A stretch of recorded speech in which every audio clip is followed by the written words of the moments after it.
ఒకరి సంతానమైన మనలాగా ఉండగలరా? ఒకరు కాదు మనమిద్దరంటే ఎవరైనా నమ్మగలరా?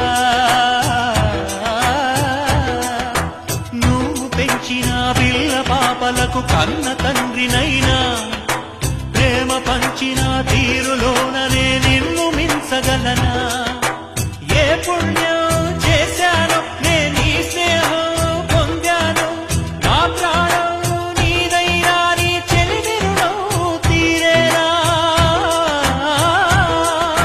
నీకు సేవ చేసేందుకైనా మరు జన్మ కోరుకోనా? స్నేహానికి కలికాడా, దోస్తీకి సరిజోడా, ఏళ్ళెదిగిన పసివాడా, ఎన్నటికి నిన్ను వీడా? నీసమున్న